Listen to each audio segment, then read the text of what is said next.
Flags Magic Mountain in Valencia, California is currently my home theme park. It boasts a world record of 20 roller coasters, the most in one theme park in the entire world. I've been on most of the coasters multiple times, and while some of them are good, some of them are kinda okay, and then others I'd just rather completely forget about. Number 20 is Magic Flyer, a 1971 Bradley & Kay kiddie coaster. It's at the bottom because I've never ridden it because I'm too tall and, well, it's a kiddie coaster, so it's at the bottom. And number 19, you have Speedy Gonzalez Hot Rod Racers, a 2014 Zamperla family coaster.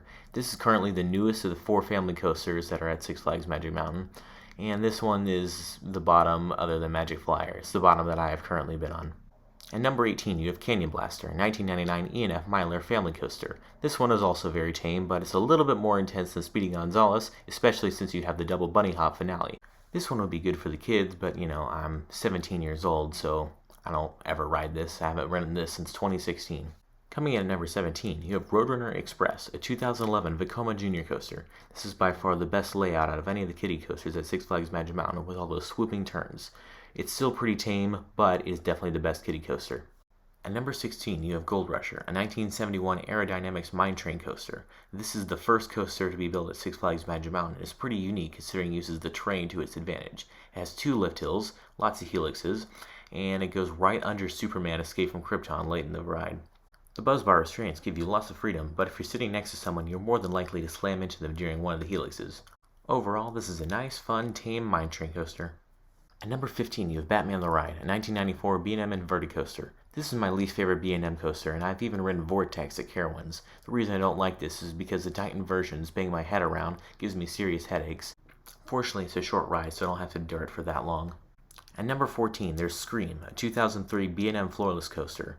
This one is kind of confusing, because how in the world can you make a roller coaster with 7 inversions boring? I mean, the drop on the edge seat is pretty cool, but other than the 0G roll, Scream's inversions are just kind of there.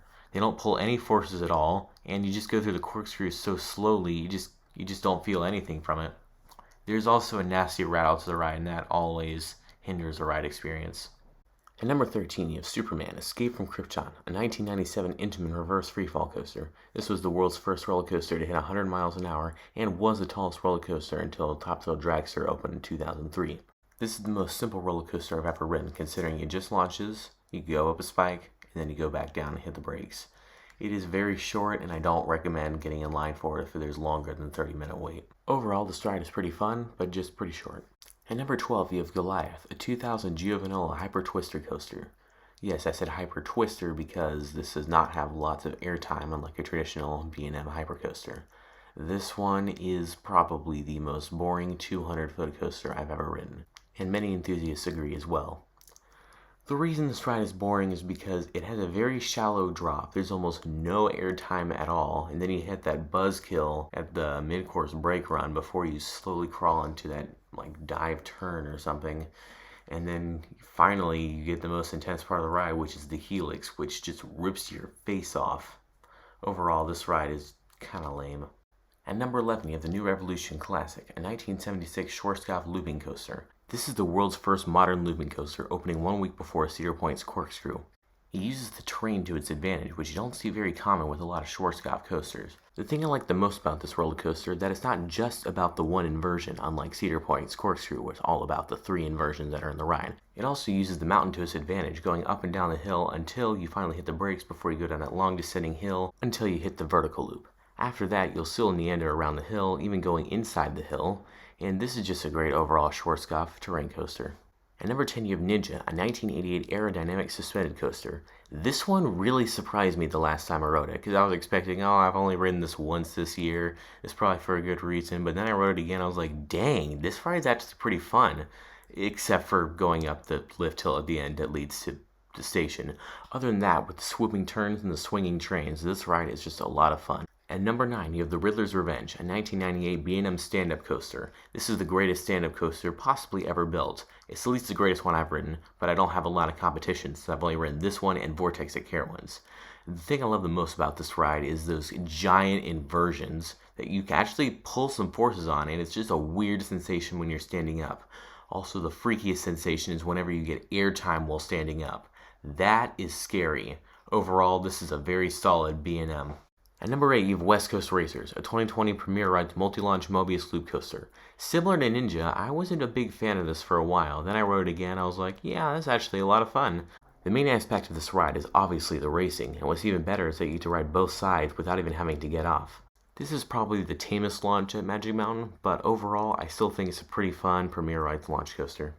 At number 7, you have Full Throttle, a 2013 Premier Rides Skyrocket 3. This opened as the tallest looping coaster in the world with a 70-mile-an-hour launch and a 160-foot tall loop. It is currently the only loop in the world that you go on both sides, inside and outside of the loop. There are a total of 3 launches on this coaster. 2 launch you forward and 1 launches you backwards.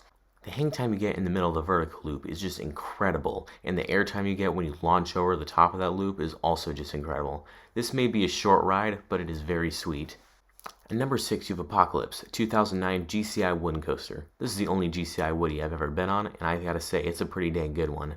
From the first drop to the out-of-control turns to the station flyby, I always find this ride a lot of fun.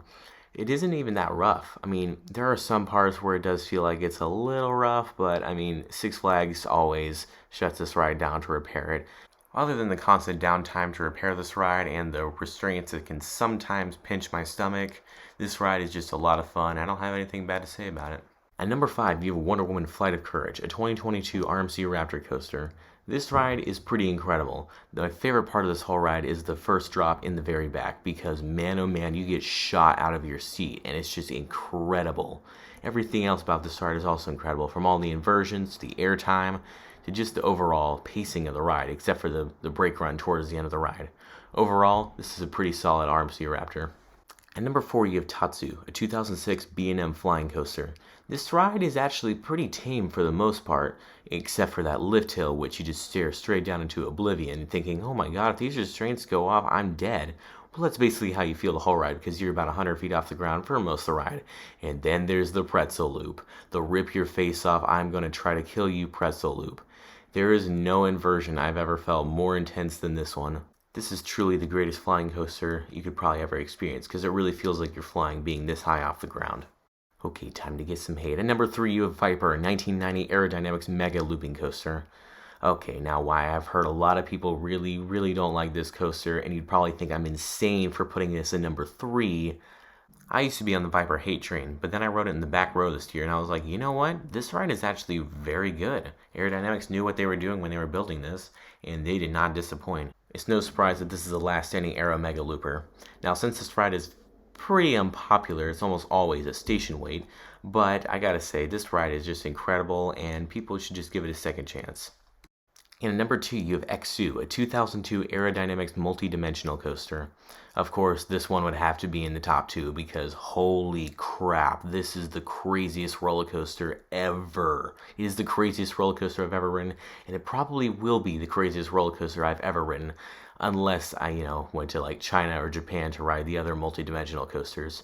Basically, you hit that first dip, you drop, and then I can't really tell you what the heck happens else except it tries to beat your head off with that last little Raven dive at the end. Overall, this ride is just nuts and incredible, and you really have to experience it for yourself. And at number 1, you have Twisted Colossus, a 2015 RMC hybrid coaster. This ride is by far my favorite coaster I've ever ridden. Nothing can top it right now, unless I were to ride like Steel Vengeance at Cedar Point. But this ride is just awesome. From the drop in the back, to the crazy inversions, to the dueling factor, which the ride operators try very hard to get that to happen.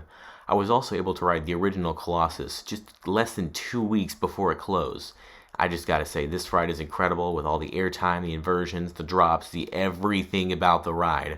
Nothing in this ride disappoints. This ride is just awesome. Well, that wraps up my video. If you enjoyed this, don't forget to give me a thumbs up and subscribe for more content like this. Alright everyone, I'll see you guys next time. Have a good day.